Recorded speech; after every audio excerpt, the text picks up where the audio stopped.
ನಮಸ್ಕಾರ ಆತ್ಮೀಯರೇ, media house ಕನ್ನಡಗೆ ಸ್ವಾಗತ. ಕರ್ನಾಟಕ ಕಾಂಗ್ರೆಸ್ನಲ್ಲಿ ಬರೋಬ್ಬರಿ 2 ತಿಂಗಳಿಂದ ನೆನೆಗುದಿಗೆ ಬಿದ್ದಿದ್ದ ಸಚಿವ ಸಂಪುಟ ವಿಸ್ತರಣೆಯ ಕಸರತ್ತು ಕೊನೆಗೂ ಮುಕ್ತಾಯಗೊಂಡಿದೆ. ಆದರೆ ಈ ಸಂಪುಟ ವಿಸ್ತರಣೆ ಮುಗಿತಾ ಇದ್ದಂತೆ ಇಡೀ ಕಾಂಗ್ರೆಸ್ ಪಕ್ಷದ ಒಳಗೆ ಹಿಂದೆಂದೂ ಕಾಣದ ಆಂತರಿಕ ಬಂಡಾಯ ಮತ್ತು ಆಕ್ರೋಶದ ಜ್ವಾಲಾಮುಖಿ ಸ್ಫೋಟಗೊಂಡಿದೆ. ನೂತನ ಸಚಿವರ ಪಟ್ಟಿಯನ್ನ ಎಐಸಿಸಿ ಹೈಕಮಾಂಡ್ ಬಿಡುಗಡೆ ಮಾಡ್ತಾ ಇದ್ದಂತೆ ಮಾಜಿ ಸಿಎಂ ಸಿದ್ದರಾಮಯ್ಯ ತೀವ್ರವಾಗಿ ಅಸಮಾಧಾನಗೊಂಡಿದ್ದು, ಲೋಕಭವನದಲ್ಲಿ ನಡೆದ ನೂತನ ಸಚಿವರ ಪ್ರಮಾಣ ವಚನ ಸ್ವೀಕಾರ ಸಮಾರಂಭಕ್ಕೂ ಹೋಗಿರಲಿಲ್ಲ. ಈ ಮೂಲಕ ಹೈಕಮಾಂಡ್ಗೆ ಬಿಗ್ ಶಾಕ್ ಕೊಟ್ಟಿದ್ದಾರೆ. ತಮ್ಮ ಹುಟ್ಟುಹಬ್ಬದ ನೆಪವೊಡ್ಡಿ ತಮ್ಮ ಅಧಿಕೃತ ನಿವಾಸ ಕಾವೇರಿಯಲ್ಲೇ ಉಳಿದುಕೊಂಡ ಸಿದ್ದರಾಮಯ್ಯ ತಮಗೆ ಅತ್ಯಂತ ಆಪ್ತರಾಗಿದ್ದ ಘಟಾನುಘಟಿ ನಾಯಕರಿಗೆ ಸಚಿವ ಸ್ಥಾನ ಕೈತಪ್ಪಿರೋದಕ್ಕೆ ಅಕ್ಷರಶಃ ಕೆರಳಿ ಕೆಂಡವಾಗಿದ್ದಾರೆ. ಇಡೀ ಪಟ್ಟಿಯಲ್ಲಿ ಸಿದ್ದರಾಮಯ್ಯ ಬಣಕ್ಕೆ ಭಾರಿ ದೊಡ್ಡ ಹಿನ್ನಡೆಯಾಗಿದ್ದು, ಮುಖ್ಯಮಂತ್ರಿ ಡಿಕೆಶಿ ಸೂಚಿಸಿದ ನಾಯಕರಿಗೆ ಹೈಕಮಾಂಡ್ ಮಣೆ ಹಾಕಿದೆ. ಇದರ ಬೆನ್ನಲ್ಲೇ ಸಚಿವ ಸ್ಥಾನ ಕೈತಪ್ಪಿದ ಶಾಸಕರು ರಾಜೀನಾಮೆಗೆ ರೆಡಿಯಾಗಿದ್ದಾರೆ. ಇದು ಡಿಕೆಶಿಗೆ ನುಂಗಲಾರದ ಬಿಸಿ ತುಪ್ಪವಾಗಿದೆ. ಈ ಎಲ್ಲ ಬೆಳವಣಿಗೆ ಮಧ್ಯೆ ಸಿದ್ದರಾಮಯ್ಯ ಮೈಕೊಡವಿ ನಿಂತಿದ್ದಾರೆ. ಇಷ್ಟು ದಿನ ಮೌನವಾಗಿದ್ದ ಸಿದ್ದು ಈಗ ಅಸಲಿ ಆಟ ಶುರು ಮಾಡಿದ್ದಾರೆ. ಯಾವಾಗ ಕಾಂಗ್ರೆಸ್ನಲ್ಲಿ ಬಂಡಾಯದ ಬಿರುಗಾಳಿ ಬೀಸ್ತೋ, ಬಿಜೆಪಿ ಪಾಲಿಗೆ ಅದೃಷ್ಟದ ಬಾಗಿಲು ತೆರೆದಿದೆ. ಈ ಕುರಿತ ಇನ್ಸೈಡ್ ಮಾಹಿತಿಯನ್ನ ನೀಡ್ತಾ ಹೋಗ್ತೀವಿ. ಈ ವಿಡಿಯೋನ ಕೊನೆ ತನಕ ಮಿಸ್ ಮಾಡದೆ ನೋಡಿ. ಅಲ್ಲದೆ ನಮ್ಮ ಚಾನೆಲ್ನ ಸಬ್ಸ್ಕ್ರೈಬ್ ಮಾಡೋದನ್ನ ಮರಿಬೇಡಿ. ಆತ್ಮೀಯರೇ, ಸಿದ್ದರಾಮಯ್ಯ ಸಿಎಂ ಸ್ಥಾನದಿಂದ ಕೆಳಗಿಳಿದಿರಬಹುದು, ಆದ್ರೆ ರಾಜ್ಯ ರಾಜಕೀಯದಿಂದ ದೂರ ಆಗೋದಕ್ಕೆ ರೆಡಿ ಇಲ್ಲ. ಇದಕ್ಕೆ ತಾಜಾ ಉದಾಹರಣೆಯೇ ಈಗ ನಡೀತಾ ಇರೋ ಬೆಳವಣಿಗೆಗಳು.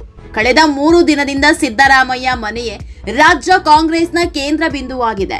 ಸಚಿವ ಸ್ಥಾನ ಸಿಕ್ಕ ನಾಯಕರಿಂದ ಹಿಡಿದು ಸಚಿವ ಸ್ಥಾನ ಸಿಗದ ನಾಯಕರೆಲ್ಲರೂ ಸಿದ್ದು ಮನೆ ಕಡೆ ಮುಖ ಮಾಡಿದ್ದಾರೆ. ಸಚಿವ ಸ್ಥಾನ ಸಿಕ್ಕ 3.25% ನಾಯಕರು ಮೊದಲು ಹೋಗಿದ್ದೇ ಸಿದ್ದರಾಮಯ್ಯ ನಿವಾಸಕ್ಕೆ. ಸಿದ್ದು ಮನೆಗೆ ಹೋಗಿ ಅಭಿನಂದನೆ ಸಲ್ಲಿಸಿ ಬಂದಿದ್ರು. ಇದರ ಬೆನ್ನಲ್ಲೇ ಈಗ ಸಚಿವ ಸ್ಥಾನ ಸಿಗದವರು ಕೂಡ ಸಿದ್ದು ಮನೆಯಲ್ಲಿ ಅಸಮಾಧಾನ ಸ್ಫೋಟ ಮಾಡ್ತಿದ್ದಾರೆ. ಸ್ವಪಕ್ಷದ ವಿರುದ್ಧವೇ ತಮ್ಮ ಆಕ್ರೋಶ ವ್ಯಕ್ತಪಡಿಸ್ತಿದ್ದಾರೆ. ಕೆಲವರಂತೂ ಪಕ್ಷ ಬಿಡೋದಿಕ್ಕೂ ರೆಡಿ ಅನ್ನೋ ಹಂತಕ್ಕೆ ಬಂದಿದ್ದಾರೆ. ಹೀಗಾಗಿ ಸಿದ್ದರಾಮಯ್ಯನೇ ಈಗ ಮತ್ತೊಮ್ಮೆ ಕಿಂಗ್ ಮೇಕರ್ ಆಗಿ ಮೆರೆದಾಡೋ ಹಂತಕ್ಕೆ ಬಂದಿದ್ದಾರೆ. ಯಾಕಂದ್ರೆ ಕಳೆದ 3 ದಿನಗಳಿಂದ ರಾಜ್ಯ ನಾಯಕರು ಏನೇ ಹೇಳಿದ್ರು ಅಸಮಾಧಾನಿತರು ಕೇಳೋ ಸ್ಥಿತಿಯಲ್ಲಿ ಇಲ್ಲ. ಡಿಕೆಶಿ ಕಿವಿ ಮಾತು ಹೇಳಿದ್ದಾಯ್ತು, ಕಾದು ನೋಡಿ, ಮುಂದೆ ನಿಮಗೂ ಅವಕಾಶ ಸಿಕ್ಕುತ್ತೆ ಅನ್ನೋ ಪಾಠ ಮಾಡಿದ್ದು ಆಯ್ತು. ಕೊನೆಗೆ ಎಚ್ಚರಿಕೆ ಸಂದೇಶವನ್ನು ರವಾನಿಸಿದ್ರು. ಆದ್ರೆ ಅಸಮಾಧಾನಿತರು ಮಾತ್ರ ಕೇಳೋ ಸ್ಥಿತಿಯಲ್ಲಿ ಇಲ್ಲ. ಸಚಿವ ಸ್ಥಾನ ಕೈ ತಪ್ಪಿದ ನೋವಿಂದ ಹೊರಬರೋದಕ್ಕೆ ರೆಡಿ ಇಲ್ಲ. ಹೀಗಾಗಿಯೇ ಸಿಎಂ ಡಿಕೆಶಿಯಿಂದ ಹಿಡಿದು ದಿಲ್ಲಿ ನಾಯಕರವರೆಗೂ ಬಿಸಿ ತುಪ್ಪವಾಗಿ ಪರಿಣಮಿಸಿರೋದು. ಕಾಂಗ್ರೆಸ್ನಲ್ಲಿ ಎದ್ದಿರೋ ಅಸಮಾಧಾನವನ್ನ ಹೋಗಲಾಡಿಸೋದಿಕ್ಕೆ ಆಯಾ ಜಿಲ್ಲೆಯ ಸಚಿವರಿಗೂ ಹೊಣೆಗಾರಿಕೆ ನೀಡಲಾಗಿದೆ. ಆದ್ರೆ ಯಾರೊಬ್ಬರ ಮಾತು ಕೇಳ್ತಾ ಇಲ್ಲ. ಹೀಗಾಗಿ ಕೊನೆಯದ್ದಾಗಿ ಮತ್ತೆ ಸಿದ್ದರಾಮಯ್ಯ ಬುಡಕ್ಕೆ ಬಂದು ನಿಂತಿದ್ದಾರೆ ಅಂತ ಹೇಳಲಾಗ್ತಾ ಇದೆ. ಆತ್ಮೀಯರೇ, ಹೈಕಮಾಂಡ್ ಎಚ್ಚರಿಕೆಗೂ ಅಸಮಾಧಾನಿತರು ಕ್ಯಾರೆ ಅಂತಿಲ್ಲ. ಹೀಗಾಗಿ ವಿಧಿ ಇಲ್ಲದೆ ಮತ್ತೆ ಸಿದ್ದರಾಮಯ್ಯ ಮೊರೆ ಹೋಗಿದ್ದಾರೆ ಎನ್ನಲಾಗ್ತಾ ಇದೆ. ಅಸಮಾಧಾನಿತರನ್ನ ಸಮಾಧಾನ ಮಾಡೋ ಜವಾಬ್ದಾರಿಯನ್ನ ಸಿದ್ದು ಹೆಗಲಿಗೆ ವಹಿಸಲಾಗಿದೆ ಅನ್ನೋ ಮಾತು ಕೇಳಿ ಬರ್ತಾ ಇದೆ. ಆದ್ರೆ ಸಚಿವ ಸಂಪುಟ ವಿಸ್ತರಣೆಯಲ್ಲಿ ಸಿದ್ದು ಮಾತಿಗೆ ಬೆಲೆ ಸಿಕ್ಕಿಲ್ಲ ಅನ್ನೋ ಸಿಟ್ಟು ಸಿದ್ದರಾಮಯ್ಯಗೆ ಹೋಗಿಲ್ಲ. 3 ದಿನ ದೆಹಲಿಯಲ್ಲಿ ಕಾಯ್ದಿರಿಸಿದ ನಾಯಕರು ಕೊನೆಗೂ ಸಿದ್ದು ಮಾತಿಗೆ ಮಣೆ ಹಾಕಿಲ್ಲ. ಸಿದ್ದರಾಮಯ್ಯ ಆಪ್ತರನ್ನ ಈ ಬಾರಿ ಅಕ್ಷರಶಃ ದೂರ ಇಟ್ಟಿದ್ದಾರೆ. ಹೀಗಾಗಿ ಸಿದ್ದು ಗೇಮ್ ಪ್ಲಾನ್ ಏನು ಅನ್ನೋದೇ ಅರ್ಥ ಆಗ್ತಾ ಇಲ್ಲ. ಮೇಲ್ನೋಟಕ್ಕಂತೂ ಅಸಮಾಧಾನಿತರೆಲ್ಲ ಸಿದ್ದು ಮನೆಗೆ ಹೋಗಿ ಬಂದು ಮಾಡ್ತಿದ್ದಾರೆ. ಹೀಗಾಗಿ ಏನು ನಡೀತಾ ಇದೆ ಅನ್ನೋದೇ ಗೊತ್ತಾಗ್ತಾ ಇಲ್ಲ. ಸಂಪುಟ ರಚನೆಯಾಗಿ 3 ದಿನ ಆಯ್ತು. ಇವತ್ತಿನವರೆಗೂ ಸಿದ್ದರಾಮಯ್ಯ ಮಾತಾಡಿಲ್ಲ. ಸಿದ್ದರಾಮಯ್ಯ ಸಿಟ್ಟಾಗಿದ್ದಾರೆ ಅಂತ ಎಲ್ಲಾ ಕಡೆ ಸುದ್ದಿ ಆಗ್ತಾ ಇದೆ.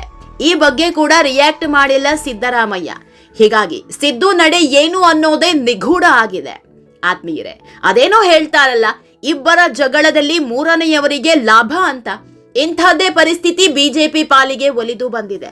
ಯಾಕಂದ್ರೆ ಕಾಂಗ್ರೆಸ್ನಲ್ಲಿ ಬಂಡಾಯದ ಬೆಂಕಿ ಹೊತ್ತಿ ಉರಿತಾ ಇದೆ. ಹಲವು ನಾಯಕರು ಪಕ್ಷ ಬಿಡೋದಕ್ಕೆ ರೆಡಿ ಅನ್ನೋ ಹಂತಕ್ಕೆ ಬಂದಿದ್ದಾರೆ.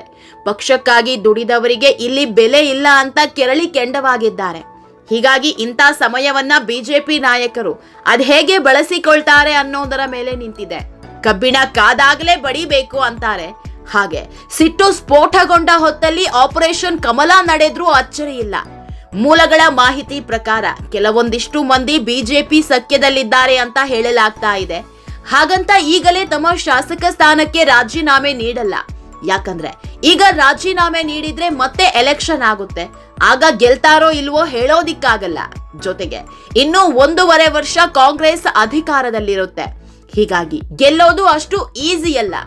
ಹೀಗಾಗಿ ಅತೃಪ್ತರ ಬಣ ಶೀತಲ ಸಮರ ಶುರು ಮಾಡಿದ್ದು ಮುಂದಿನ ಎಲೆಕ್ಷನ್ ನಲ್ಲಿ ಯಾರು ಕೈ ಕೊಡ್ತಾರೋ ಹೇಳೋದಿಕ್ಕಾಗಲ್ಲ. ಆತ್ಮೀಯರೇ, ಈ ವಿಡಿಯೋ ನಿಮಗೆ ಇಷ್ಟವಾದಲ್ಲಿ ಲೈಕ್ ಮಾಡಿ, ಶೇರ್ ಮಾಡಿ, ಕಾಮೆಂಟ್ ಮಾಡಿ. ಇನ್ನೂ ನಮ್ಮ ಚಾನೆಲ್ನ ಸಬ್ಸ್ಕ್ರೈಬ್ ಮಾಡಿಲ್ಲ ಅಂದ್ರೆ ಮಿಸ್ ಮಾಡಬೇಡಿ, ಈಗಲೇ ಸಬ್ಸ್ಕ್ರೈಬ್ ಮಾಡಿ.